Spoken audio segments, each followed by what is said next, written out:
Hello, friends. My name's Aaron Ciotti. Everybody calls me Ciotti, and that was Rampage last year in Micro Mayhem.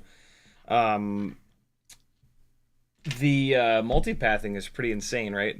That's with rapid fire. That's with like good antennas. That's the same like antenna setup that I run here. Matter of fact, that's rapid fire. That's way better than the antenna setup that you guys see. It's the same setup that I personally run here, but that's not what you see on the live stream. Through the live stream, you see something way worse than that. Really goes to show you what like concrete and metal will do versus like drywall and wood. Kind of wild. Today we're gonna dive into the Quadmula Siren F3 split, which I built with walk snail. And I'm now going to convert over to 03. I should have probably played flight footage from this thing, eh? That was kind of silly. Hold on. Let me, while I talk, I'm going to play a little bit of footage from this little fella. Should be right here in Untitled folder. Yeah, so I flew this thing, oh, hell, I don't know, 2 weeks ago, I guess it was, and had a blast. Avatar, here it is. And I have a couple O3s here that are not being used, and they need to be used. That's insane that I'm not using them. Here it is. Here it is on Walksnail. It's totally fine on Walksnail. It's great, but O3 is better. You know, like O3 is just, yeah, I think it's kind of better than Walksnail in every way, other than the ability to like really customize it. With O3, you know, it's a VTX and a camera. That's it. There's no VTX options. There's no camera options. The VTX and camera are better than any of the Walksnail VTX and camera options, I guess, other than maybe like if you wanted to do some like super low light flying. That's where O3, that's where Walksnail might pull ahead a little bit. But in terms of like signal strength and anything other than low light, the O3 is just really, really good. I kind of skipped the O3s, mainly because in low light they weren't all that good, and as an FPV camera, we sometimes need it to work in low light. Now that the O4 is out, for anything that I need it to work in low light, it's going to get either O4 or something else. It's not going to get O3. This particular freestyle rig, I have no real reason to fly in low light. This is just a for fun, a for fun rig that I'll be flying in the middle of the day like this. And so O3 makes a lot of sense. But again, like, this is really good. It feels weird to pull this thing apart because this is awesome. You know what I mean? But I don't know. I'm moving away from the Walksnail stuff. I don't want to have so many different camera systems, so many different goggles.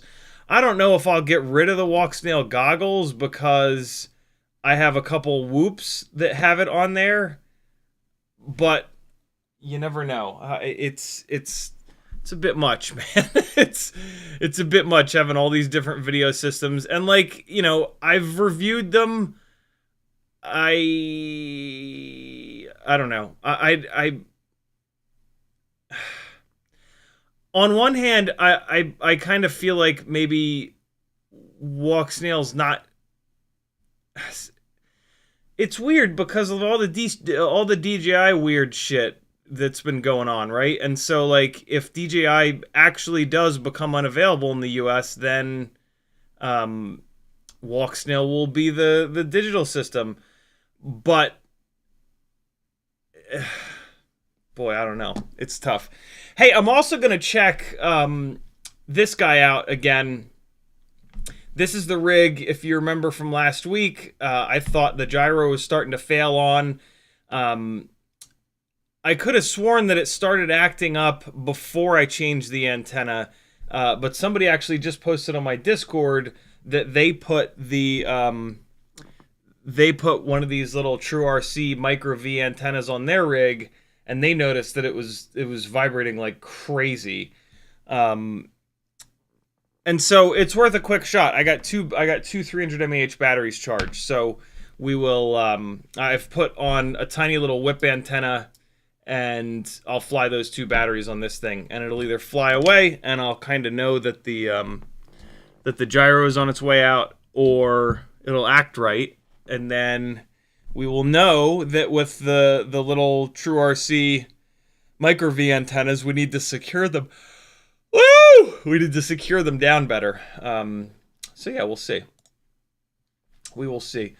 I've got, I'm running on about 3 hours of sleep. Maggie was on a writing retreat this weekend, and I went and joined her and her friend Emma last night, and the bed there was just awful. Maggie's side of the bed was like all sunken down and shit. And so she was having to come over to my side of the bed, and it was just it just wasn't a good bed, and I have a hard time sleeping as it is. So yeah, that right there is the last of the sort of walk snail footage from this Siren F3 split by Quadmula. It's got a 20x20 stack in it, walk snail out in the back, ELRS, and yeah, Toka 1505 motors on GemFan 3052 props. Big power setup. These Mamba Toka 1505 motors had all kinds of problems with motor shaft slipping and the bells flying off, which actually almost happened to me on that day. I smashed the I have a bunch of these motors, and so I treat them, and since they're kind of cursed motors anyway, I treat them very poorly, and they're just total like basher freestyle motors until I get through them. And so the motor shaft slipped like a full inch out of the bell. The bell almost came off completely, and I sat there in the rear bed of my car with the heaviest screwdriver I had in my kit, just smashing the motor shaft back into the bell, and it flew after that. It was fine, but yeah, these are my like.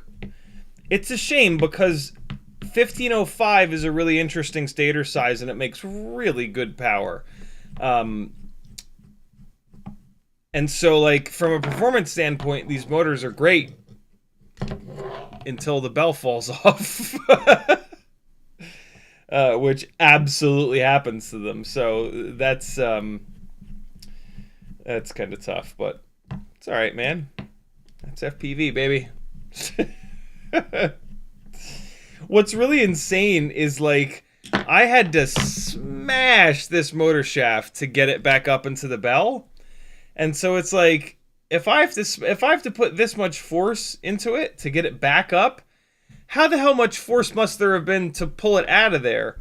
I think heat has something to do with it. I think, like, when the motors get hot, the bell maybe expands at a different rate.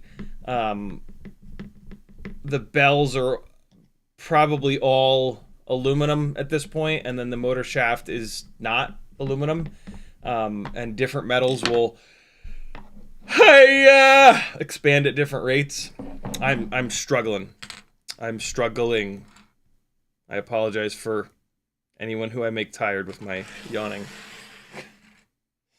I think it was this back motor here. Let me see.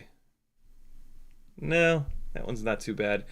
If you ever find somebody selling these Mamba 1505 Toka motors, maybe snag them for cheap, and then all you got to do before each battery before you fly it, or just whenever you pick the quad up, just grab the propeller and pull. Grab the propeller in one hand, the arm in the other hand, and just pull.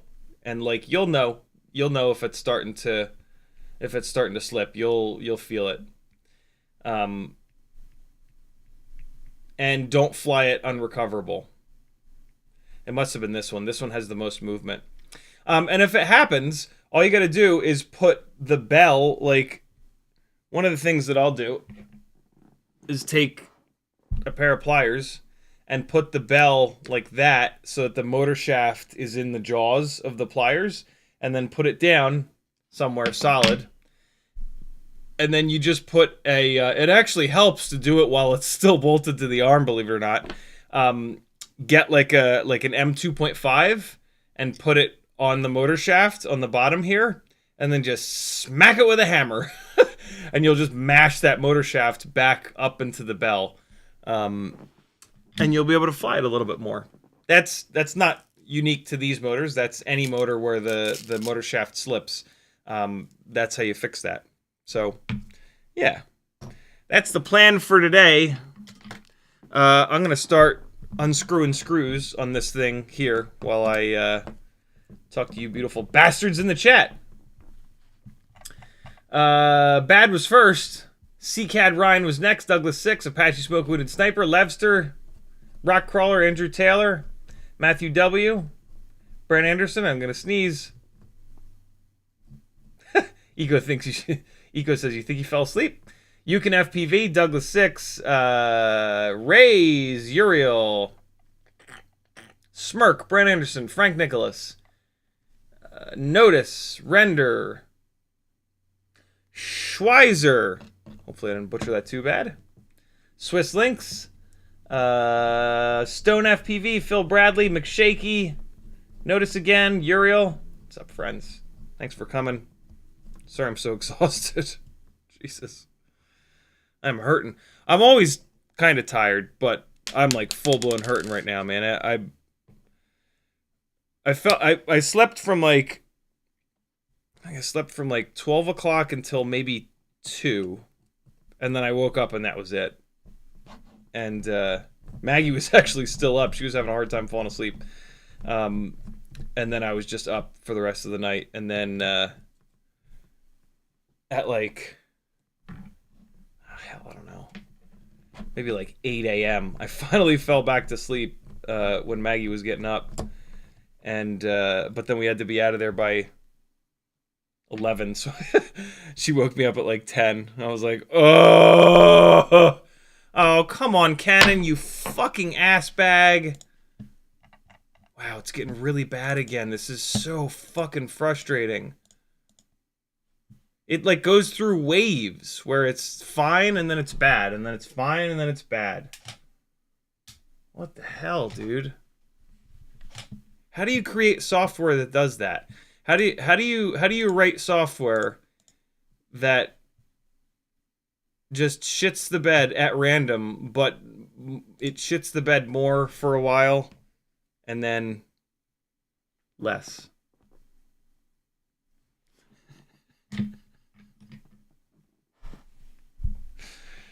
You guys, only the most intelligible of things are said around here. Apache Smoke would say, if you want to talk to me in the chat, type CiottiFPV. And if you want to talk to anybody, hey, type their name. Spell it right. If you spell it right, for that person, their name will light up in orange, and they'll see your message, and they'll be like, oh, look, someone cares about me. What? That's weird. Feeling weird today, bro. I tried to lay down when I got back here a little bit ago. That was a waste of time. I just basically watched 2.5 episodes of Seinfeld with my eyes closed. I listened to 2.5 episodes of Seinfeld. Bad posted something funny over in Discord. This is brilliant, but I like this. Oh, it's Top Gear. You have my heart forever. Jeremy Clarkson might be a womanizing jerk, but goddamn if he ain't funny. Here's what this Siren F3 looks like on the inside. Looks a lot like a quad. It's a pretty clean build. I think I built it during live streams mainly. Capacitor hanging out the back there. Yeah, just don't focus. Just that is exactly where the focal point should be, Logitech. Your software devs worked long and hard and they just fucking nailed it. Nailed it.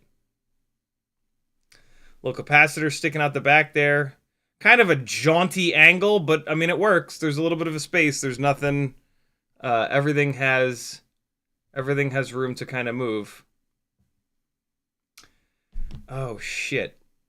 I don't know if the O3 is gonna fit in here with that capacitor at such a jaunty angle. I might be able to bend the capacitor up a little bit. This might be a little tight in here. We'll find out together. Here's the O3 VTX. It should be a little bit smaller though. Yeah, now we're fine. Look at that. Yeah, we'll be fine. Oops, sorry, I was pointing the camera down too far. You'll be all right. This is actually a naked O3 pulled out of an iFlight Defender. We'll see how that goes. I don't know how to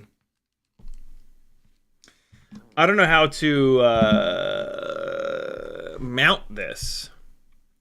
Like, I've got to get some standoffs in between these two boards. Hopefully, I'm sure I have a set that'll work. What is this little wacky little plastic piece here? Oh, it just popped off. So yeah, we'll see, man. This is so at the moment I have two freestyle rigs with digital. They're both on walk snail. One's the Grinderino. This is the other one. Grinderino is 3.5. Is the arms are 3.5 inch prop length. This one is 3-inch prop only. And so I have another 03 that's going to go in the Grinderino. That's not a naked 03. 3.5-inch props. It can handle more weight. That rig has bigger motors on it, 1804s. And so, yeah, this should be good. With this being a 3-inch build, I want to try to keep the weight. It makes sense to keep the weight down as low as possible, right? So the naked 03 makes a lot of sense in here. And so, yeah, the only thing I got to do is, I think, maybe these are the camera plates. Are these the... So Quadmula sells different camera plates for different cameras. And right now, I have what I believe to be the walk snail plates in here, but it looks like they might actually work. Are the walk snail? Let's look on Quadmula's website. Actually, that's probably the quickest way to figure this out. Quadmula and freestyle 3 split. So, right, VTX setup. They're different camera plates, right? And so it is different. The 03 VTX setup versus the walk snail VTX setup, those are different camera plates. Spare parts, so if we go here and then we go 03 mount set. I was hoping there'd be a picture of it, damn it. Vista Link walk snail mount set. Yeah, oh well. They have all the different pictures. Oh, look. So those look a lot like the camera plates that are on it right now. Yep, so that's the camera plate that's on it right now for walk snail. Okay. That's the base plate. That's the Unibot. That's the single piece base plate for the regular Siren F3. That's the top plate. That's the little thing that locks the arms in. There are the arms. Yeah, okay. They don't have a picture of the other. Well, let's see. Oh, I know exactly where it is. Here we go. It'll be right here. Yeah! Okay. Quadmula sends their stuff out in these incredibly satisfying little cases. And when I bought this, I bought a whole bunch of extra shit for it. And one of those things that I bought, and they also label all of their little bags really nice. So this is the GoPro mount. Definitely don't need that. I wouldn't trust something on such a little... it'd be fine. Ooh. Matter of fact, this thing would pick up the bones really nice. I'm gonna leave this out. Oh! Yeah, I'm gonna leave this out, man. That could be a good boner carrier. You know what I'm saying? Carry that boner around.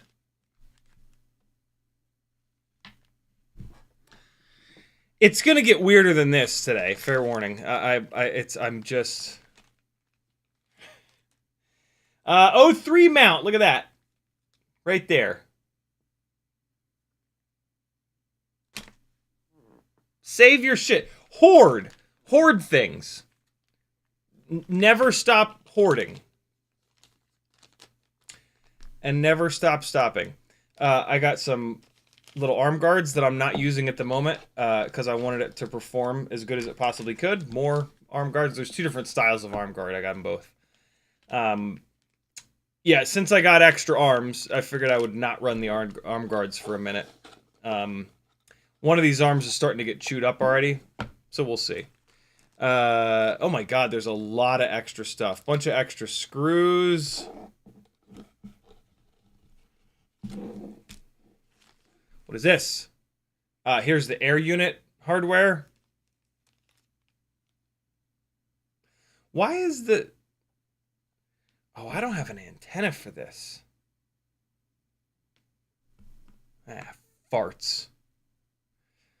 I'm gonna have to use double antennas for it. That's okay.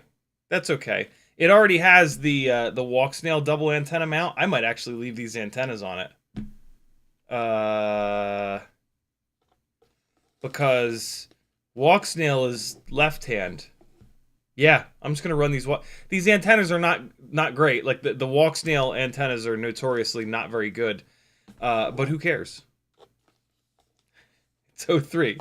It's DJI. It'll make up for shitty antennas. It's kind of true.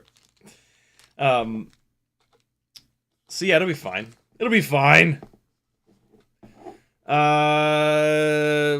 One thing I am gonna need to do is hopefully I saved the little bag that says walk snail camera mounts on it.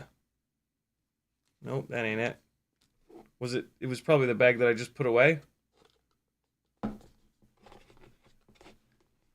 Ah, I can't get in there. Oh, that's not it. This is it, isn't it?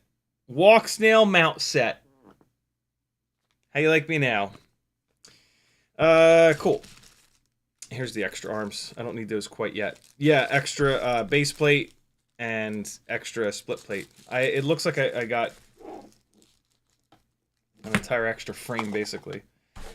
Which is not a terrible idea. Like when you buy a frame, if you know that you're gonna like the frame, right? Like if you were to buy like an Impulse Apex, right? Like we know that's a really good frame. Buy 2, and then you have 4 extra arms, and you have 1 extra of all the plates, and over time you will use that stuff. That's one of my favorite things to do. The problem is if you don't know if you're gonna like the frame. Like if you know, if you think that there's something about the frame, or like if it's a new frame. If it's a new frame, it's kind of like, well, maybe don't buy 2 of them because you don't want to get stuck with 2 of them. But yeah, buying an extra frame is a nice thing to do. What is this? Stack 22 screw. Oh, I know what this is. Yeah, they give you this. They give you a bunch of tubing to put over the M2 stack screws if you're running a M4 grommet, which is kind of genius. I typically use the little brass bastards that screw on there to do that, to adapt M2 to M3. But this'll absolutely work. There's nothing wrong with doing it this way. 03 mount set, I need that. And then backup screw pack. Yeah, see, they give you a piece of tubing in there. You see it wrapped around? That's completely fine. That is a completely acceptable way to adapt M2 to M3. Front bumper, that's fine. I'm going to leave this GoPro mount out because I hate myself.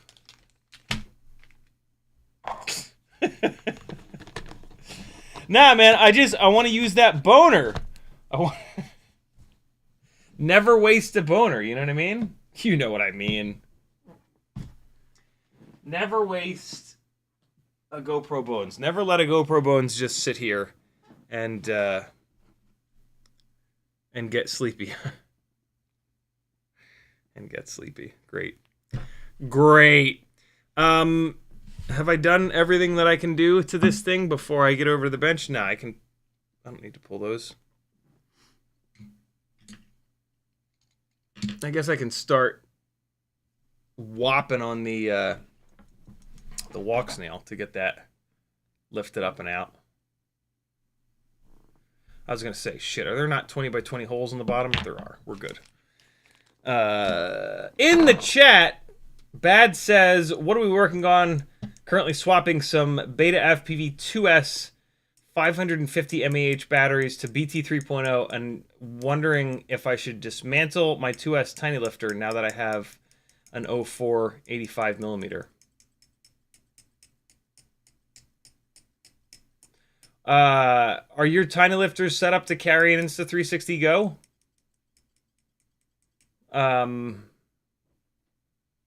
That's tough, man. 04 Insta360 Go 2 versus 04.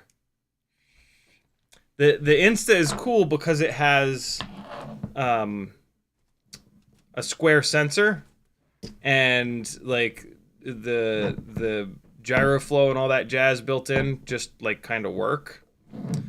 But 04 is all on board. And like the tiny lifters don't fly all that great. Every time I fly one of the tiny lifters, I'm like, ooh, this is the day that I lose this thing. Like they're very cool, and it's slick that they're analog. I will say that. So like if you go out with all your analog rigs, but you want to get a little bit of HD footage, tiny lifters are cool for that. But you could just bring another set of goggles and fly 04. It's tough, dude. That's a real tough one. When I look over and see my tiny lifters, I'm like,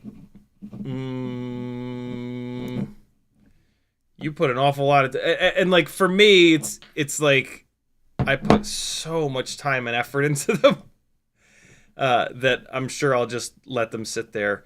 But like I should maybe pull one of them apart. It's kind of silly to have two of them. Because I am never going to fly him again. I might, man. I might. I built another one, though. You guys remember that? I built the non-newbie drone-based tiny lifter. And so now I kind of have 3 of the damn things, which is just insane. This guy here. But I might pull this apart as well. Because there's just too much uptilt on this. This is like crazy uptilt. I'm never gonna want to. It's just bananas. This was the other Freestyle 2S analog rig, and I wouldn't fly in it very much. And I had that canopy floating around. And I was like, you know what? I've been wanting to try this canopy forever, and I did. I tried the canopy. And now I know it's got too much uptilt. I know why it has too much uptilt, because with less uptilt, there would be a ton of duct in view. And like, yeah, I don't know. It just doesn't really make sense. It's analog, so it doesn't have the greatest range. And then you got to like bury the nose and go hauling ass. I don't know. I'll put the Insta3. You know what I'll do is when whenever the new scale gets here, I will weigh the tiny lifter and weigh that, and if they're way off, that'll help me kind of decide which one stays together.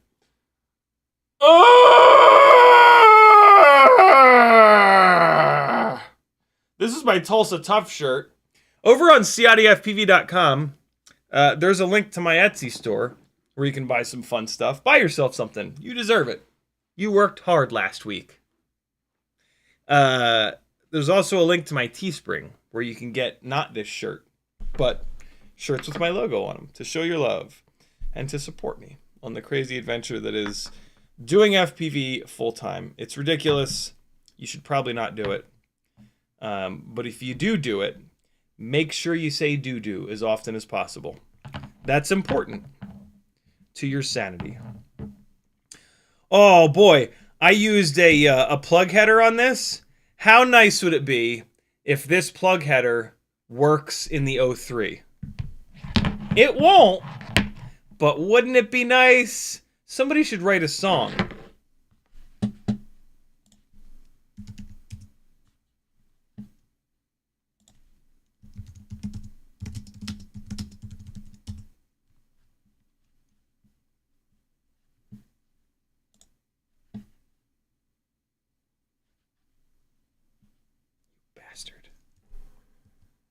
Stop it!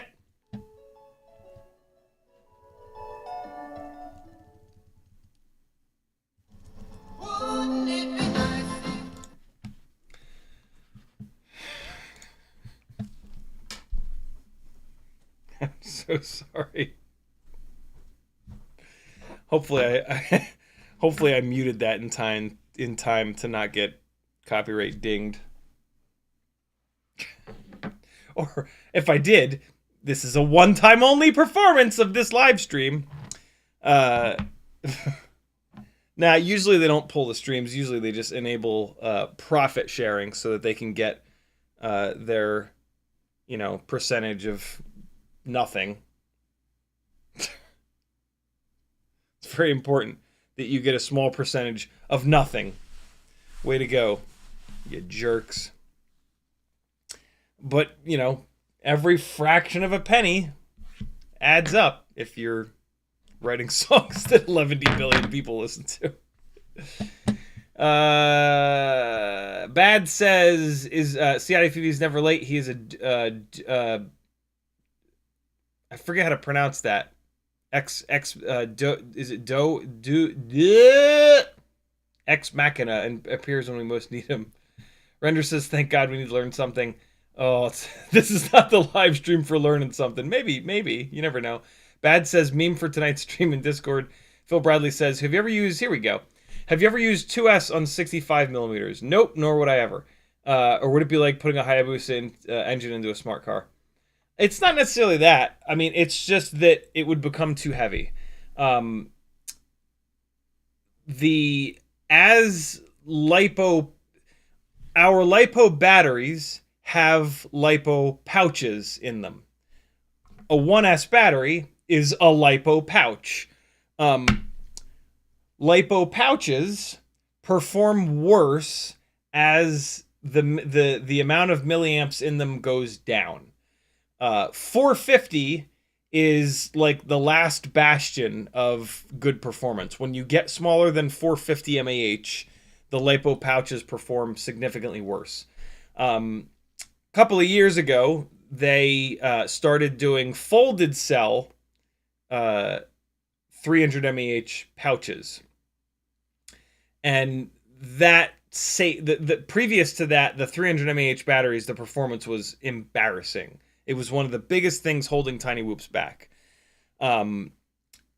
These still kind of perform like shit. If you take two of these and wire them in whatever the hell it is, series or parallel, so that they work as a 2S battery, and you compare it to a 450 mAh 2S battery, the 450 performs way better. And so a 2S 65, and so all of these 1S Tiny Whoops that we fly, we run them on 1S 300 mAh batteries. To go to 2S, in order to not gain weight, you would have to make a 2S 150 mAh battery. 2S is going to perform better than 1S, but that 150 mAh LiPo pouch is going to perform horrible. Also, it would be like a packaging kind of problem. They would be twice as tall, and it would really the CG would get even worse. All Tiny Whoops have a really low CG. Most of the weight is down below the prop line. That would make that significantly worse. We get away with it, but yeah, that would make it even worse. And so, yeah, it's just not something that you're going to see anybody do. Also, not many, if any, of the really lightweight, really small AIOs are 2S compatible. Yeah, sure, there's a bunch that we use on the bigger rigs, but those are a little bit heavier AIOs. But the battery issue is the biggest thing. Like, realistically, it would have to be a 2S 260 mAh battery.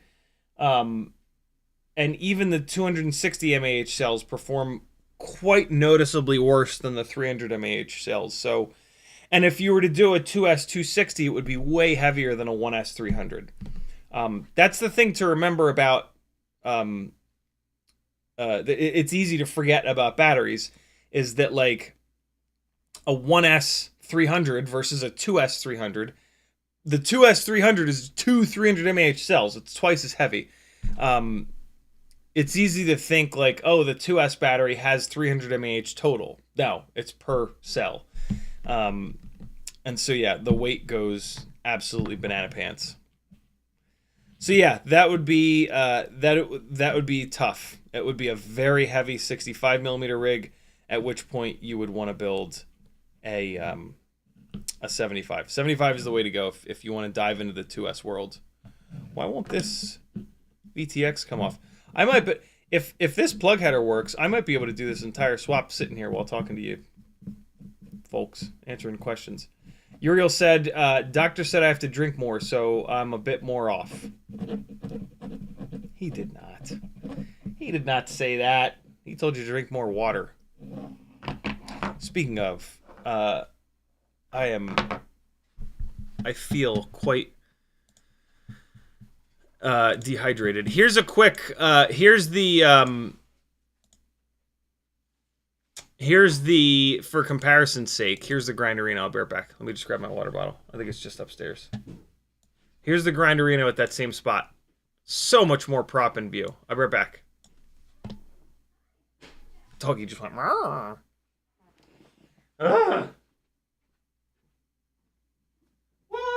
There's no audio in Walk Snail, so.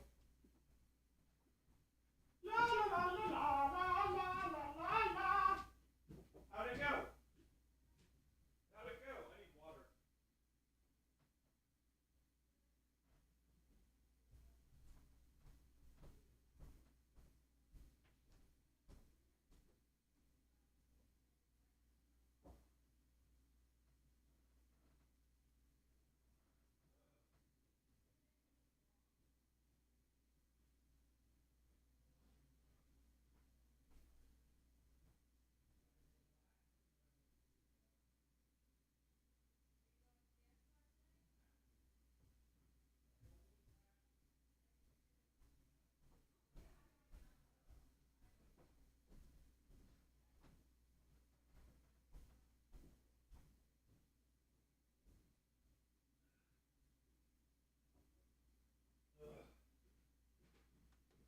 All right. Water.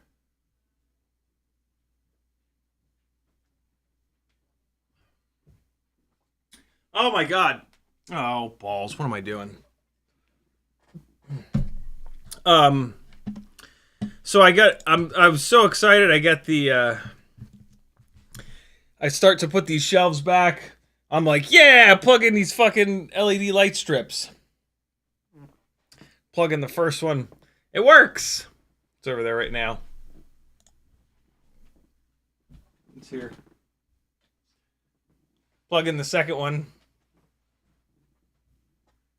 It doesn't work. I gotta redo it again. I don't understand. These little LED light strips, man, they're fucking finicky little bitches. Yeah, I don't know why. It just the one of the traces must be broken down the line somewhere. So I gotta. What's really annoying is that I encased these these balance leads in E6000 all 360 degrees, and I don't think I'm gonna be able to get that off. So, and I think I'm out of the 3S balance leads. I hope I have one left, but I think I used the last one, so this is gonna be pretty annoying. But whatever, it'll be fine. Gutters tomorrow, I think. Still no Band-Aid on my finger. Letting it air out. Boy, it looks gross. Fucking disfigured shit, man. God.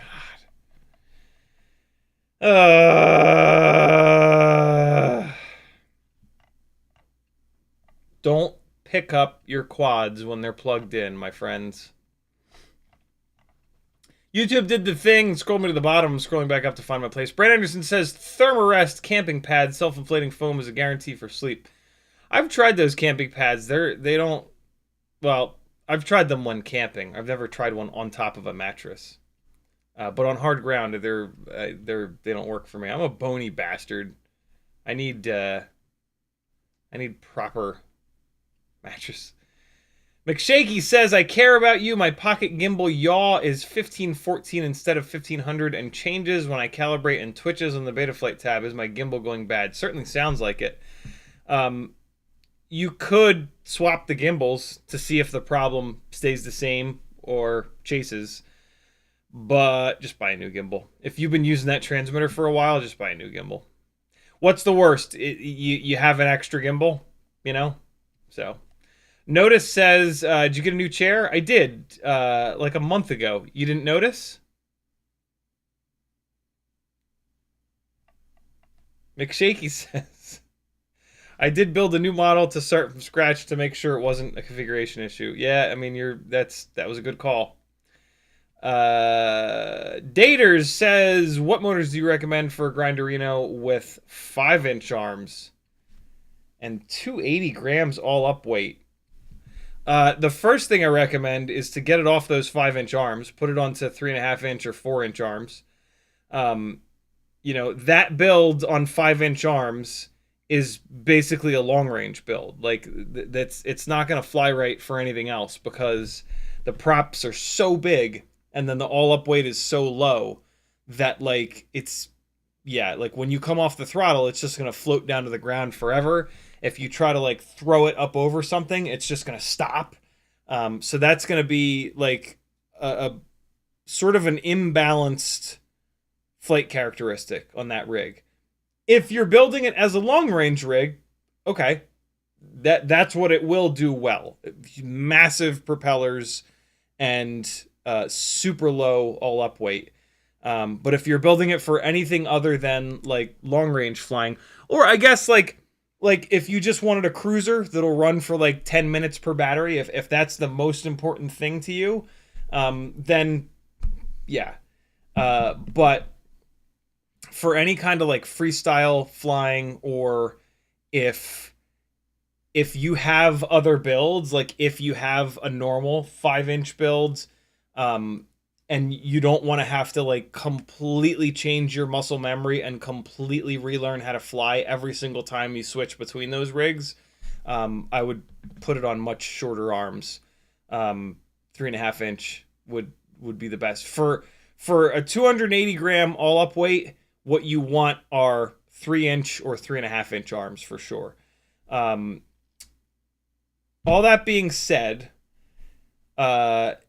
if you're going to leave it on 5-inch arms and try to swing giant, heavy 5-inch props, you're going to want to get the lightest, lowest pitch 5-inch props that you can possibly find.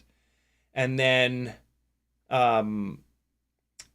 for motors, you're going to want at least a 2004, probably more. A 2004 does really well with a 4-inch prop. So like I would actually be looking at maybe like a 2005, or motor selection in that size is kind of weird. But yeah, something a little bit bigger than a 2004. 2005 or like 2204, 2205, something like that, is the direction that I would be headed. But take those 5-inch arms off. They don't make any sense. Unless the only thing that matters to you is runtime. Because, yeah, the runtime will be great on those massive arms with that tiny little all-up weight, but everything else will suffer. Flight characteristics, PID loop performance, just the general balance of the quad. That thing is going to fly so weird. It's going to fly so different than everything else. The only thing you'd be able to compare it to flight characteristics wise would be like a toothpick in that, like, yeah, it's not going to have any fling. It's not going to have any throw. It's not going to have any momentum. And, you know, the Grinderino frame is like a basher frame. It's a frame that, you know, it's a freestyle frame. It's not a long range frame. I guess you could maybe call it a cruiser frame. The frame doesn't, for a rig just to cruise around, the frame doesn't really matter as long as it's like, you know, as long as it doesn't have resonant problems or anything like that, right? So yeah, that's my recommendation. Take it or leave it.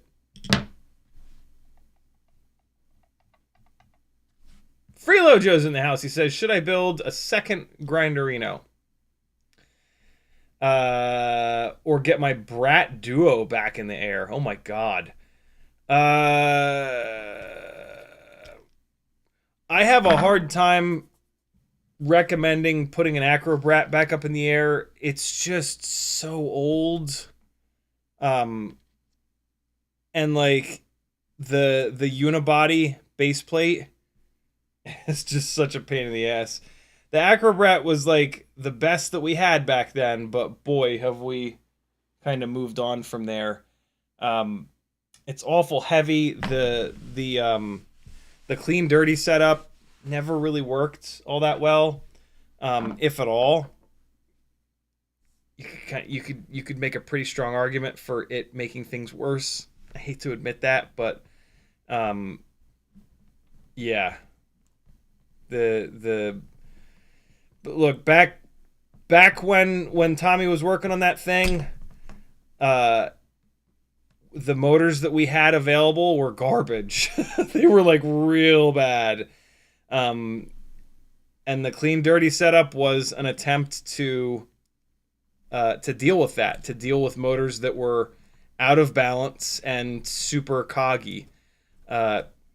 Nowadays we've got good motors and there's just kind of no reason for that. It makes me sad. I have a shitload of Acro Brad stuff just kicking around, bags and bags and bags of it. Mine is torn apart as well, and every once in a while I'll look at it and be like, you know what, I should put that back together. It's got all the parts. It's like ready to go. I didn't rob any of the components out of it, unbelievably. But yeah, then I just think about the way that it performed, and I'm like, yeah, no, never mind. So I'm gonna say no to the Acro Brad. I mean, what about getting a? They're probably not available. I was about to say, what about getting a Quadmula Siren, doing a 3-inch build? Grinderino is great, and if you have a second one, you can really pound on the first one. So I think I would say do that. I think that would be my. I think that's the direction I would go.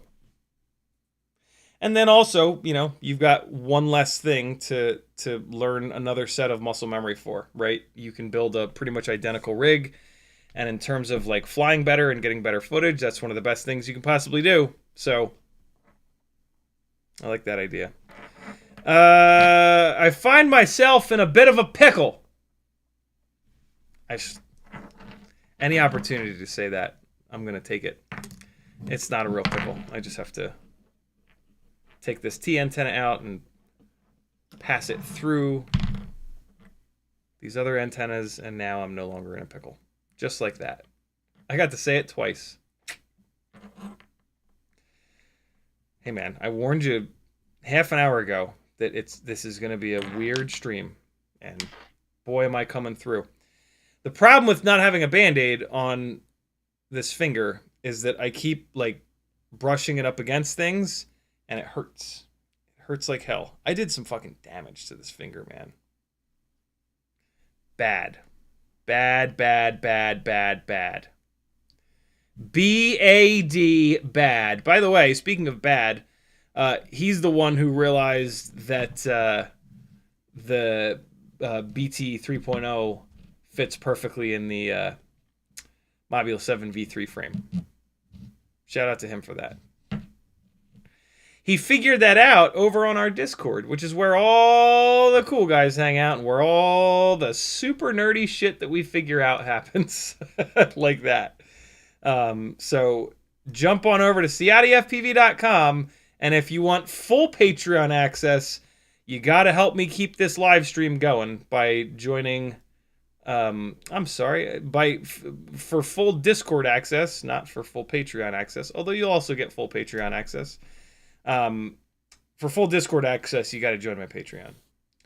You can still get to a couple of the text channels if you don't want to join, if you want to see me die of disease.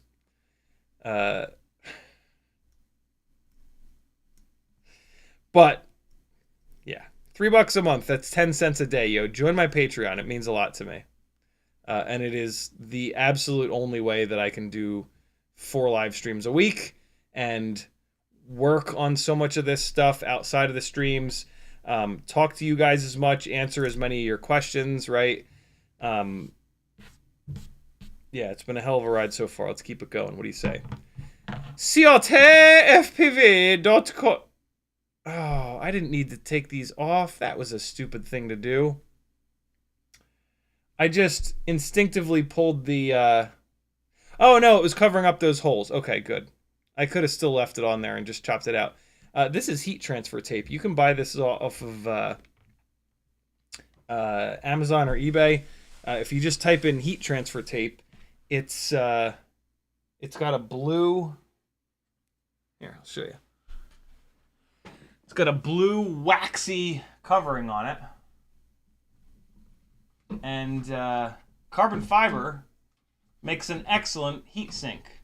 So if you get yourself a roll of this shit, I would not... It's from an adhesive standpoint, it's nowhere near as strong as VHB, so I would not use this to hold a VTX down. It would probably be okay, but I wouldn't trust it.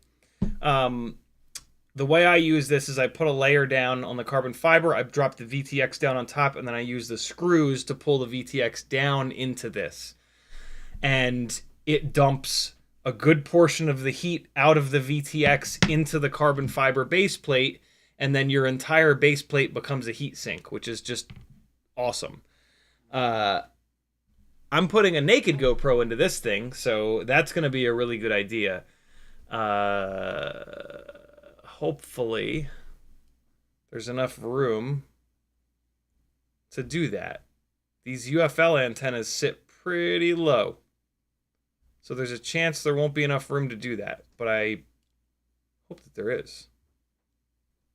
That would be nice if there were. Let me see how I'm going to mount these two boards. I'm hoping that a 5mm M2 spacer is going to be perfect for that. I'll tell you in 1 second. I got these little guys from Newbie Drone. M2 by 5mm. They're basically just... nope, that ain't going to work. Fuck. It's too short. They're basically just standoffs that are cut down a little bit. Oh, man. Are you serious? It's basically like 1mm too short.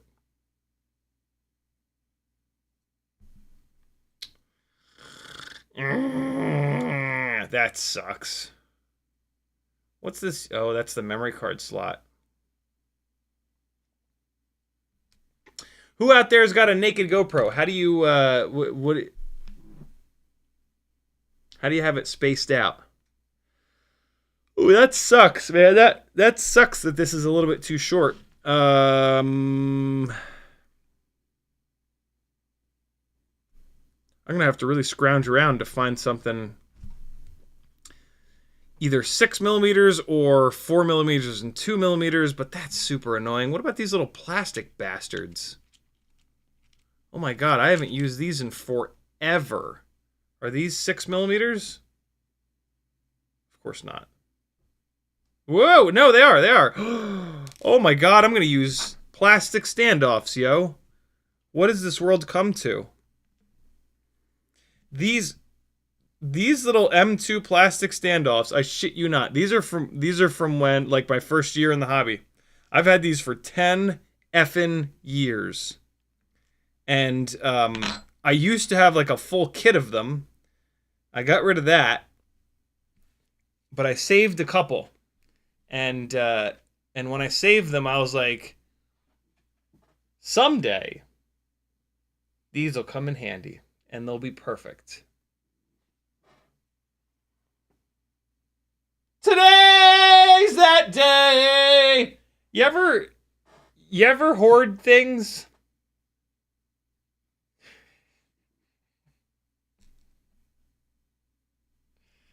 You're into FPV. Of course you hoard things. Yeah. I'm not that. I really am not that bad of a hoarder. I should probably not joke about it because it is like a serious thing that people really, some people really struggle with. But fuck those people. No, that's. I'm kidding. It's a bad joke. Bad joke. Bad, Aaron. Bad man. Here's the other question. So I'm going to put the heat transfer tape down here, and that's going to keep this PCB nice and cool. But what about this top PCB?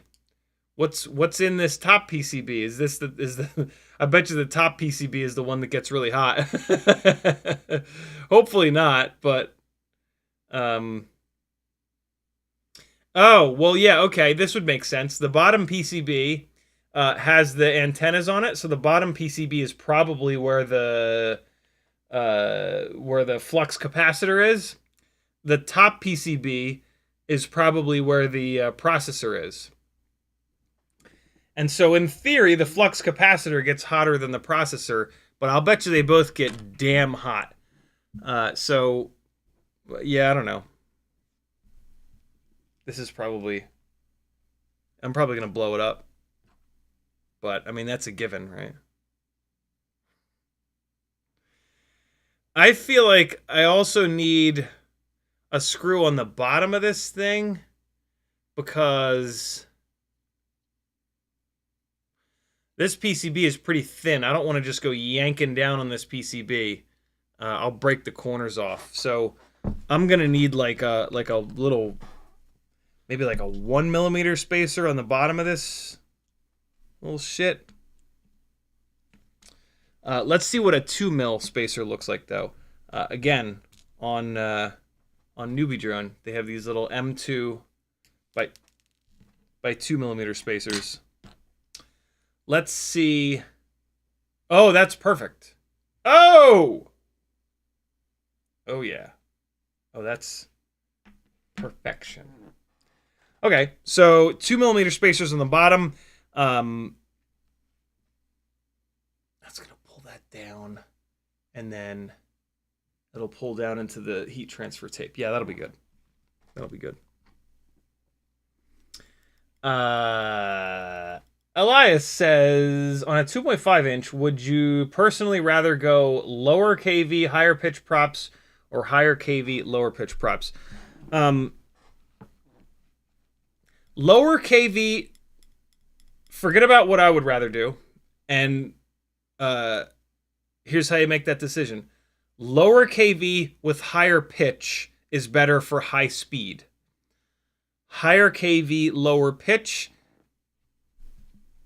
is more reactive. It's good for everything else. If you specifically want to go really fast with that rig, the high pitch props are the way to do that for sure. And so yeah, make the decision like that. What do you want? The lower pitch props are going to be lighter, and so the response time is going to be better. And so like the flight characteristics, you could pretty much just say are going to be better with that setup. But it is definitely not going to go as fast. So just make the decision based on like the speed that you're looking to carry.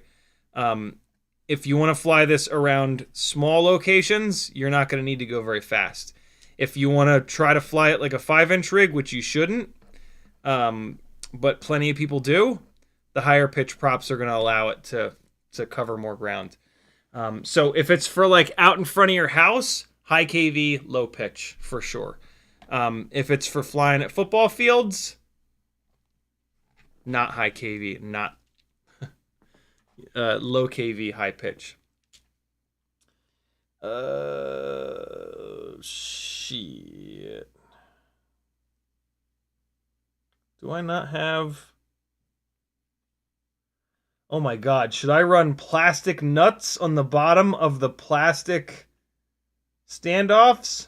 I think I should. This is a blast from the past build now, baby. I should have 2mm plastic nuts in here. Yep, they're right here. Yep, that sounds like plastic. Yeah, buddy. Get off of there. Get off the tweezers. There we go. Yep, that's plastic too. That's plastic. Come on. Do I have one more? Please let me have one more. Nope, that's metal. Nope, that's a washer. That's metal. Nope. Oh, you gotta be kidding me. Please. Why would I only have 3? What mad place would that... Wait. It's plastic, baby. Yeah. All plastic. We're saving weight wherever we can. And sacrificing durability. Who needs it to be durable? What was on the top of those? I was just using those little brass bastards on top. That's pretty stupid. This will be fine. I am going to need longer screws, though, aren't I? Down through the base plate and up. Oh, yeah. These ain't going to be long enough. Nope. That's okay. This is like the ultra time consuming part of custom builds. It's like finding the exact right standoff height. Yeah, all this stupid stuff is what takes an absurd amount of time with these builds, but that's okay. You know, that's for a lot of people that's the fun part, and I don't hate it as much as I used to. I certainly don't love it either, though. If I'm honest. Look at these mounts for the O3 camera. CiottiFPV says, I wish split cams didn't suck. You and me both, brother. Well, the 04 is a split cam, and it doesn't suck, as is the 03, right? 03 and 04 are both split cams. So, not all split cams suck, just split cams made by anyone other than DJI suck. YouTube did the thing, scrolled me down, scrolling back up. CiottiFPV says, Newbie Drone released 2 new flight stacks today for 6S and 4S. I think I can't remember. Yeah, I don't know, man. All the electronics are so expensive that I'm just like, nope, I have some stuff still here. I don't even need to look at them. Like eventually I'll run out of stuff and then I'll have to look at them. But like, I have a hard time looking at this stuff when it's like $100 for a flight controller. It's just ridiculous. Ray's FPV says, is that nail coming back? No. Half of it, more than half of it is not growing. So I need to find a dermatologist and go see if there's anything they can do. Apparently there's not a whole lot that they can do. Apparently like there's there's some kind of reconstructive surgery, but that will be just impossibly expensive, I'm sure. But I at least want to go so that they say like, yeah, you're screwed. Versus like, no, do this, try this one simple trick and you'll be fine. That won't happen because it's real life. It's not YouTube or Instagram. So that sucks. Dermatologist. I need to open up a tab. Or else. Cole Power says, fast, lightweight, needs, yeah, for real, 40 degrees up tilt. Hard to land because you can't really see the ground anymore.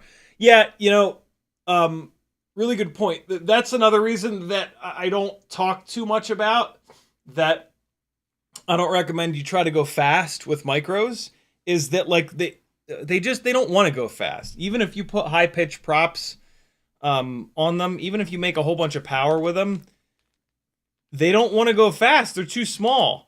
And so in order to go fast, it's true, you got to run a shitload of camera angle, and then it flies completely different than everything else you have, right? It's it's a hell of a trade-off. It's a very weird trade-off, and so don't do it. Just don't do it. Am I going to run into issues with it? How do people mount these naked O3s? Now, there's space. There's space for the standoffs. Yeah, no, we're fine. We're fine. I just had a little moment of panic because they have O3 mount screws that are kind of short, and I was like, oh, do the O3s require you to not put a screw all the way through the bottom and top PCBs? If so, somebody's getting slapped in public, and it ain't me. So watch out, people. Look at these camera plates that they give you for O3. Why do they look like this? They only want me to use one single mounting screw? Why? The O3 camera has two. They just want me to use the top one, I guess? Yeah. Interesting. That kind of makes me want to use the naked O3 camera that's sitting right here, because it only has one single screw mounting. But I think it's going to sit up too high.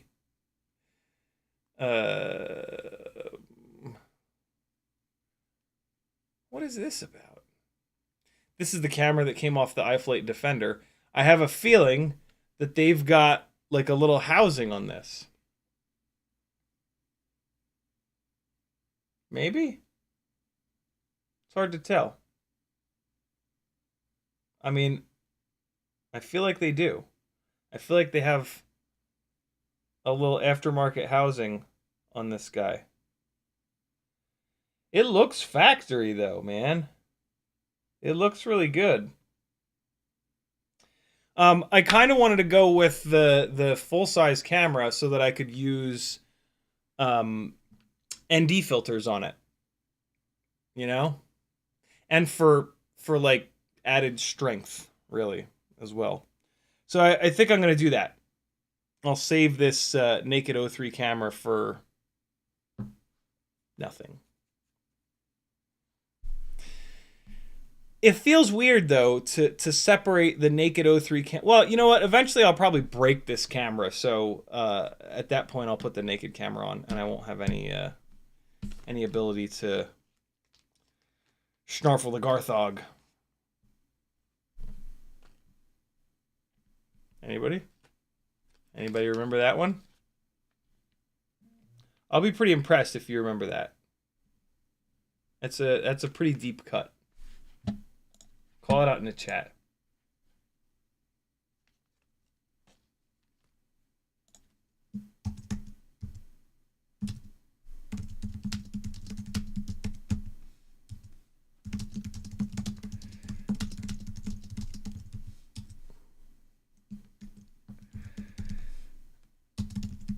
All right. I'm almost caught up on chat here, and then we can do a little bit of flying. Whoop Fox says, I've been stumped. Blitz F7 flight control and ESC won't let me spin motors up with bidirectional Dshot, but works fine and flies good with it turned off. Any ideas or just rock it? Send iFlight a message and be like, what the fuck, bro? They'll reply. Be nice. But yeah, message iFlight and explain the situation, and maybe they'll have a suggestion. Bidirectional Dshot it's a big deal. It's not the end of the world. Like if they get back to you and they're like, yeah, it just won't work. Okay. But like get that answer from them. It's not the end of the world to not have bidirectional Dshot. It sucks to not have it, but totally not the end of the world. Shane and Minihill FPVRC says, Castle Crash is right around the corner. Can't wait to see what you do with the Whoop House. You and me both, man. We're going to have lots of stuff. It's definitely going to be more opened than last year. Last year, it was like part racetrack, part freestyle, and I didn't see anybody actually racing in there. And like, as far as I could tell, everybody was a freestyle pilot there. And so it's going to be 100% freestyle this time. So there's not going to be any kind of a racetrack. There's going to be areas with you know, tricks that like that hopefully the gates guide you towards. So yeah, it should be cool. I'm I don't know what I'm gonna do. But like, it's impossible to plan that stuff. Like you go in and you fly it, and you see what like, this is what I did with this is what I would always do with Micro Mayhem at Rampage, is like, you go and you fly it. Well, to be honest, Micro Mayhem at Rampage, Kevin Sumner and Sleepy CBR and Ken a lot of times would show up a full day or two early, and they would just start setting shit up, and like, by the time I got there, like, a ton of stuff would be already set up. But then I would like fly it, and there would be areas that were like, you know, this would be perfect for this hanging gate here or hanging gate there. And so yeah, with Castle Crash, I don't think anybody is going to get there way before me and do a bunch of the stuff. And so yeah, and it's also a much smaller spot. But yeah, I'm looking forward to getting there, flying it. I kind of remember from last year, if I'm honest, and I do have a little bit of an idea in my head, but yeah, no, that's the way that I like to kind of do it, because you can like pre-plan shit all you want, and with flying, and then like, this happens to be all the time, and this happens to be like at gigs. Like, I'll get there and I'll walk around, I'll look around. I'll be like, oh yeah, this would be great to come through here. And then like, I fly it, and I'm like, no, like, that, it's not great to go through there. That feels terrible. Like, there's such a specific flow to the way that we fly and the way that these things kind of move around. You gotta like respect that and love it. And so yeah, let the flow through you. Awful. Awful. I regret opening my mouth just now. As always. I don't understand why... I don't understand this O3 mount. I really don't. This is quite confusing. I don't know why they don't just use the walk snail mount. Weird, man. But whatever. This is... I feel like I could have just stuck with the walk snail mount. But these mounts have these really cool little inserts. Quadmula does these like half spacer, I guess you could call them, inserts, and they're really cool, and I really like them. And that's what we're going to be using here. So cool.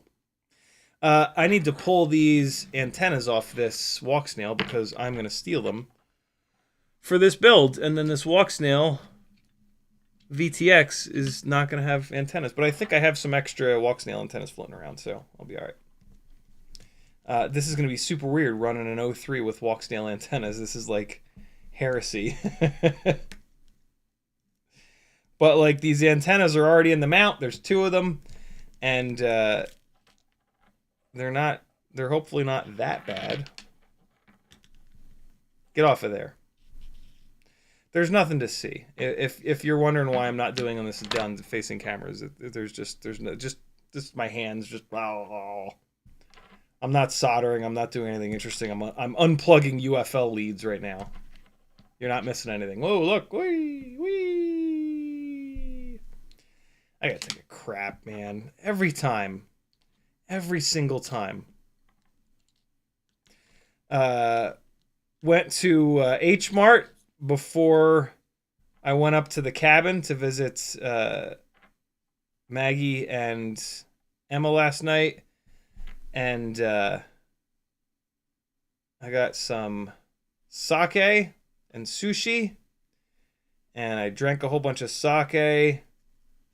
Got a little bit drunk, and it didn't F up my stomach. So as always, rice is like the safest shit ever for me. I'm lucky, man. I'm lucky that that I can eat rice because I can't eat anything else. Yo, these little walk snail screws. Oh my god. I will show you this because this is ridiculous. The fact that they used screws that are this small is absolutely insane, and they should be slapped for doing this. This is just the silliest thing ever. The only way I've been able to work with these screws is with this specific tiny little screwdriver that is quite magnetic. But even with this, it just sucks. It just sucks having to work with these itty bitty little walk snail screws. Ugh. Another one. Hold on. Get in there, you jerk. Yeah, there it is. Got it. Don't crank them. Do not tighten these screws. They will strip. You will never get them out. You will hate your life. Oh, got it. Yeah, just like ultra finger tighten these guys. There it is. Okay. Don't need that anymore. I guess I can crank these. Yeah, I can pop this camera off of the jib jab.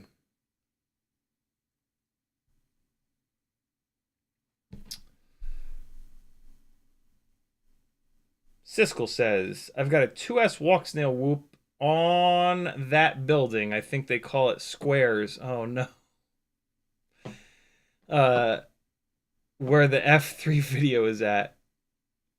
No, so that's not squares. I call that building double corner dive. That spot that you guys saw me flying at the opening of the stream, that's kind of my spot. That's a spot that I found and introduced the Atlanta crew to, and then boy did they start going there. I thought for sure they were gonna burn that spot on me. Which would have pissed me off because I lived right down the street from there. Like, I could damn near walk to that spot. That's insane that you've got a... where is it? Is it on the left side towards the dive, or the right side towards the dive, or that little semi-round front spot? I'll look for it next time I'm there.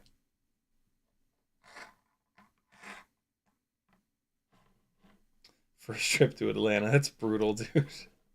Having to leave one behind is just like heartbreaking. Euro says, I had a plastic support for my finger when nail went off. Plastic formed pipe. That's pretty cool. CPU heating. Paste would work too. Yeah, you got to get stuff close together though, right? Oh yeah. Paste on the bottom, right, for the carbon fiber base plate. Yeah, that would work. I never thought of that. Bad says standoff spacers. Oh yeah, are a quick 3D print away. I use them all the time. So true. And especially now that I have PET G coming. Who says PET G and who says PETG? Kevin Sumner once called it PET G, and then I was like, oh. That's what I'm going to call it. This is the walk snail setup that I'm pulling off. I didn't realize it, but this is the newer walk snail camera. The black housing camera. With the old school VTX.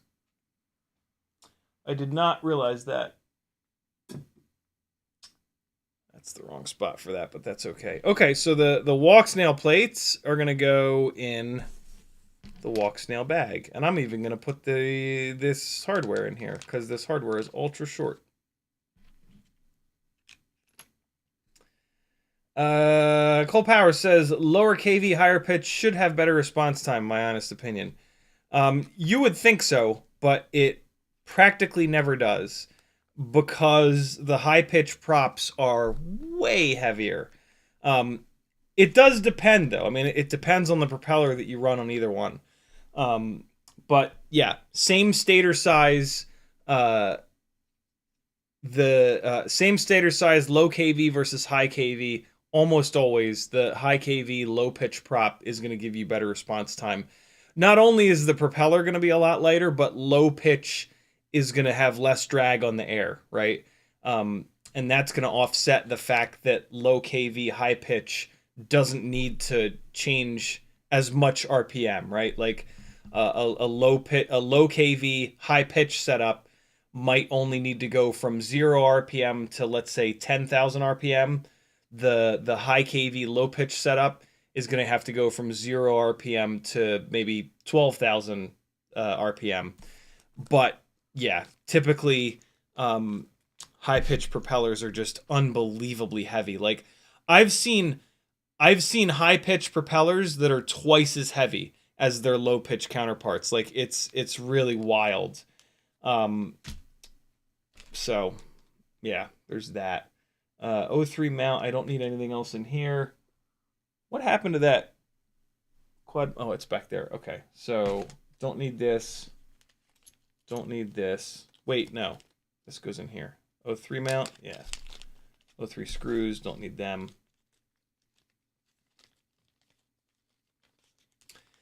Bad says, speaking of hoarding, I used a piece of wood last week that my dad had hoarded in his garage over 30 years ago. He must have known it would be useful one day. Yo, hoarding is hard, man. That's sort of that's kind of what makes hoarding so much fun. Is like, there's good hoarding, which is what I consider. I consider myself to be a good hoarder. And then there's like, walkways in your house hoarding. And so you gotta, the real fun part of hoarding is just trying to find that line, trying to find that line of like, am I actually going to use this someday? Or am I being a goddamn crazy person right now? And that's the discipline part of hoarding. Hey, let me see if I can find a picture of a Quadmula F3 Siren with this 03 mount, because I don't know if I'm putting this mount on upside down or right side up. So we're gonna go to Quad Builds. Isn't that what it's called? Rotor Builds. I haven't been there in a while. And then we're gonna search F3 Siren. Hey, the very first one. Okay, I had them on back to front. Okay, so it's they want them up high, and then the little groove is in the back. I wonder why. I'm not going to question it. I'm just going to assume that this person did it right, with no instructions, just like me. Let's look up one more. Maybe we can find one more with 03. That ain't it. That ain't it. Maybe that's it. That maybe looks like 03. Yep. Oh, awesome. We've got... We're 1 and 1. One person put this little groove backwards. This guy put the groove forwards. Let's go for 3. Come on. The decision maker. 73 FPV is going to be the decision maker. Here we go. Don't you dare not have an angled picture. Oh, he's got him facing backwards. I don't understand. Why? I mean, obviously they'll work in either direction, but what's the point of them? What's the point of this groove being cut out? Is the question. Look at this build. He's got 1604s on his. Got some orange going on. I hate this battery setup here. This antenna is a little close to all the carbon. Not a bad build. Oh, those are the VTX antennas are down low like that. That's interesting. I don't love that, but I've seen worse. I've seen way worse. Huh. He's got it. It almost looks like it's a way of pushing the camera. Yeah. Okay, it pushes the camera forward or back. So I'm going to pull the camera back. I'm going to run that little groove forwards, like this guy did, like McGee Force did with his awful quad blades. I'm going to put it forward. And that's going to, see how it's like, it's kind of offset? So that's going to pull the camera back a little bit. In order to kind of protect the camera a little bit more. And then what I'll take a look at is how much propeller is in view. What I'm more worried about is their frame in view. Prop in view, it's all right. I mean, I'm going to run clear propellers, and it's a little bit annoying, but like, there's really not much getting around it other than going to a dead cat setup. Frame in view, that shit drives me up the wall. I can't stand when there's like top plate in view. So I might end up switching these around. Hopefully not. Yeah, I'm going to run it like that. I'm going to run it pulling the camera back a little bit.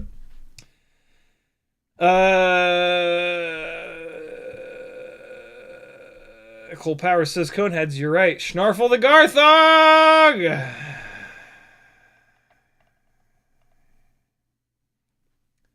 Elias says, am I the only one who likes how walk snail breaks up? After a certain range, it's like good, then for a short and blocky, and immediately smears all over the screen. I mean, walk snail breaks up the same as DJI because it's based on DJI, right? It's based on that old school OcuSync, so it'll break up identical to the Vistas. Maybe 0304 breaks up a little bit differently, but I think it's basically the same, isn't it?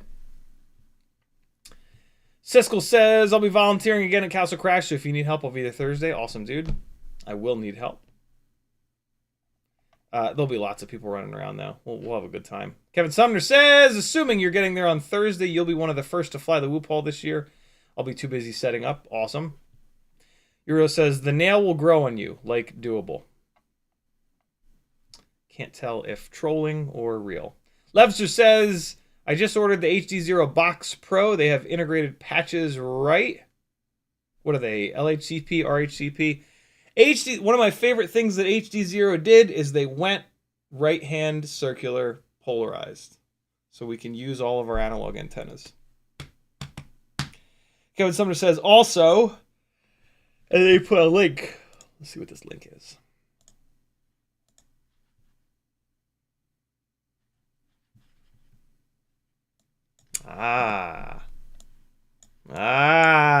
So there it is. There's the Whoop Hall. Look at this fancy shit.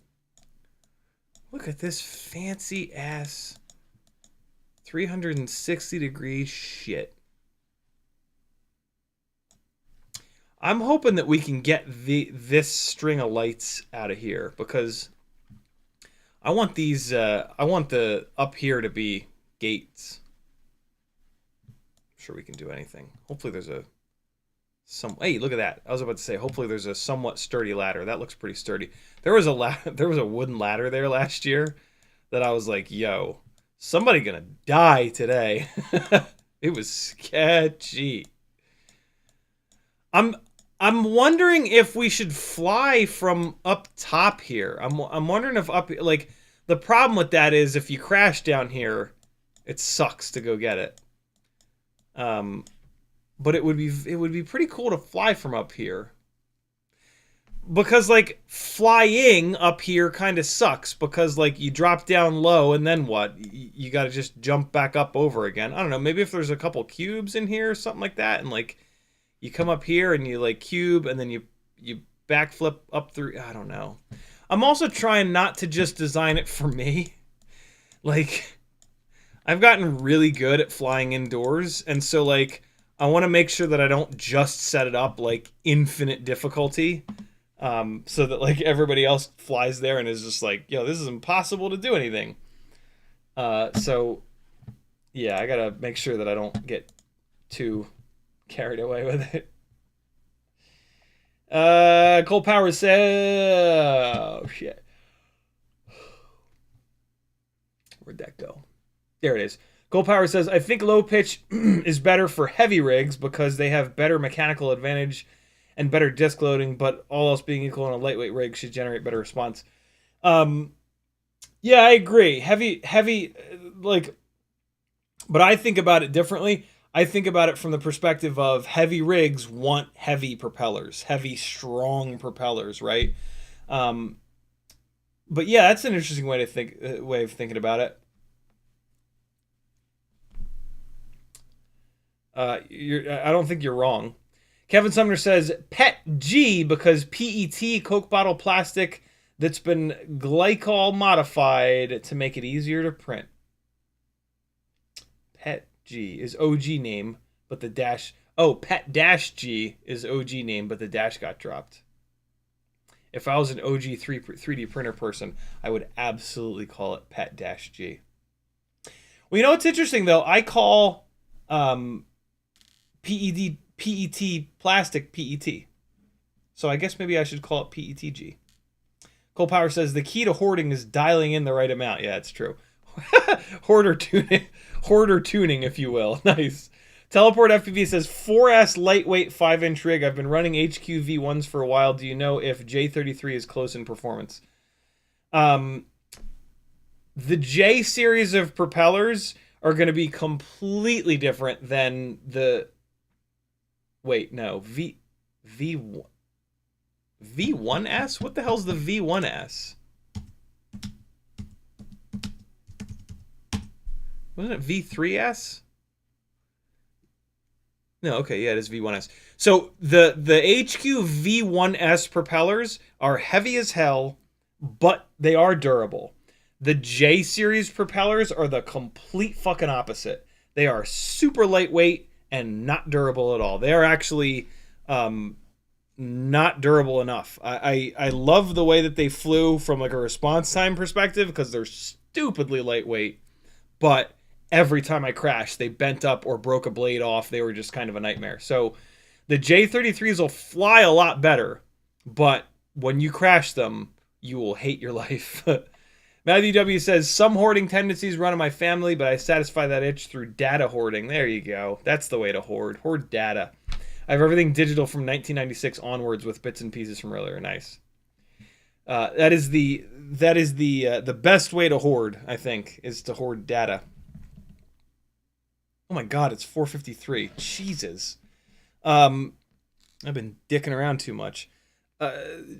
Just for the sake of fart bags, we're gonna put this camera in here, and then I'll hold this quad up. I'll be like, look, it's done.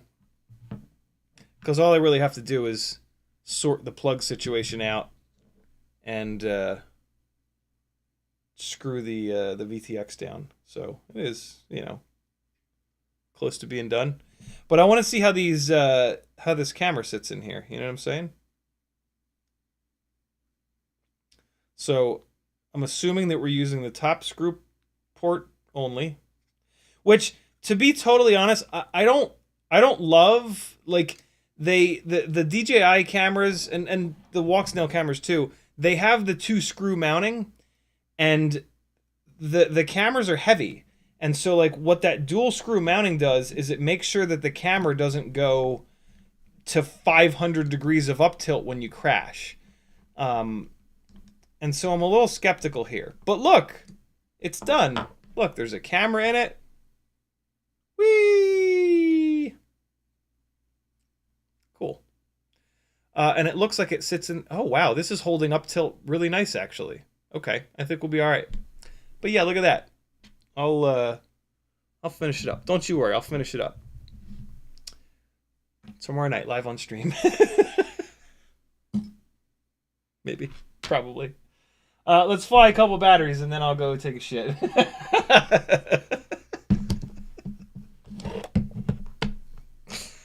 Testing if the rig with the V2 Beta 60 Meteor Air 65 frame was an antenna resonance problem, or if the Matrix flight controller is shitting the bed. Cold Power says they should have pilots up top, spotters on bottom to rescue, and Christmas lights in the rafters. We're going to do something, that's for sure. We're going to do something cool. I wonder if it'll get too hot up top. That might be a nightmare up there. Boy, it would be cool, though, to fly from up top there, wouldn't it? Ugh! This, the battery tray in the Air 65 V2 frame is really tight. I have to literally take pliers to the ends of my batteries to flatten them back out just to get the batteries into this damn thing. Oh man, I'm excited to see if the antenna was the problem. I would love to not have to tear this thing apart and just to keep flying it. Here we go! We're gonna find out together, damn it. Siskel says more lights up top for sure. Couldn't really see up there last year. Ah, okay, okay. Not disarmed, huh? I'll be damned. Well, no, that was angle mode. I'll be damned. I could have sworn that it was starting to act all angry before I changed the antenna. And it was kind of, so I crippled the, well, so I did cripple the tune. But even with the tune crippled, it was still doing it. So hold on, let me fix the tune real quick. Simplified tuning, up to go down, master multiplier, all the way up from 0.6 to 1.0. Look at that, guys. See, look, that's all you have to do. That's tuning right there. Master multiplier, up and down. Oh boy, does it feel better with the tune. More aggressive. Man, I have not pulled a tune up and down that drastically in a long time. That's wild to feel that difference. You should do that. Next time you're flying, go into the OSD, pull the master multiplier down to 0.6, fly it around, put it back up to 1.0. That is a really good exercise to do, to like understand tuning. Wow, that was crazy. It was so much looser down at 0.6. Like it felt like it had bi-blades on it down at 0.6. That battery, I think, is on its way out. That was something else, dude. I usually move the tune around like 0.2 at a time to kind of like fine-tune it. I've also just not flown a rig on that loose of a tune in a long time. You know what? I should be using the shit out of this 4x4 IKEA cube. Oh, God. Because it ain't staying here. As soon as I get those, the one new thing of LEDs made. Woo!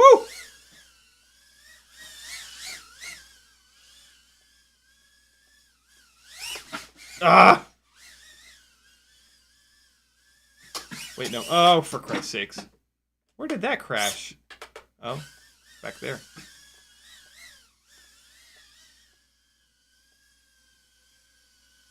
Blowing this stuff around, I am. I made a right fine mess of this. Speaking of the boner, there it is. I still gotta figure out why this thing is trying to fly away all on its own.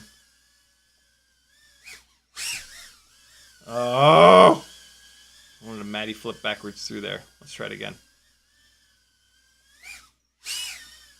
Nope. I don't think I was lined up for that anyway. Oh my god, that would have worked!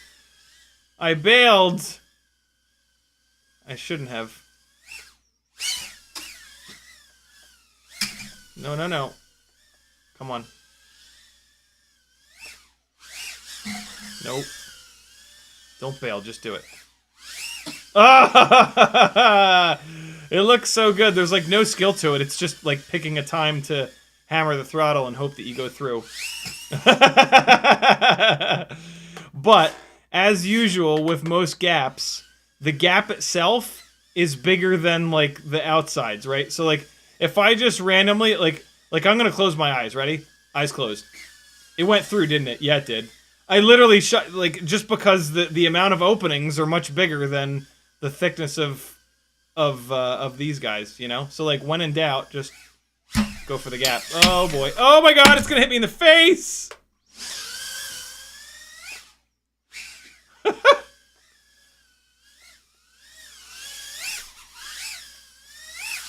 Oh, God, no! Chicken legs! Chicken legs! Look at that, man. This thing is fine. That does not bode well for the for these little TrueRC micro V antennas. I think they're just too light. They're so lightweight that they want to move around. So if you're gonna run one of these little 0.2 gram TrueRC micro V antennas, boy oh boy, I would glue this thing down, and you gotta glue this part. You can't just glue the base of the antenna. You gotta glue these guys down somewhere to prevent it from shaking all around. Whoever the hell that was in the Discord that noticed that and put it in troubleshooting, good call, dude. Really, really, really good call. This is the collective at work, you know? I know a lot, but I can't try everything, and I certainly don't know everything. I try really hard when you guys have suggestions to not just be like, nah, I've tried that. Nah. Like, I try my best to explain it and keep the learning going. Sometimes when somebody suggests the same thing for the 5,000th time, I'll be like, nope, just listen to me. I know it's not the case, but yeah. But it's, you know, that's a good lesson for all of us. It's once you've done something for a long time, it's very easy to have the mindset of like, I've tried that. That's not it. Sometimes you gotta take a step back and realize that maybe there's something new that you didn't know. Oh, all right. I gotta go to the bathroom.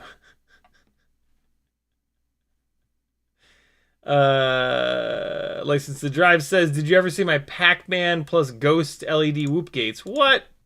Watch 15 seconds of this. Oh, I can see it. I can see Pac Man. That's pretty slick. That's pretty cool. What are those guys called? Binkies? Blinkies? Blinkies? That's slick. Boy, is that Pac Man gate tough to get through with his big mouth there. That's slick, dude. Very cool. Matthew W. says, I'm pretty sure the Whoop V was completely responsible for the 75mm tree topper's oscillation I asked about the other day. I did the Discord. I'm not going to say that word. Worse on bigger frames. I hate the word ping. It just makes me want to throw up.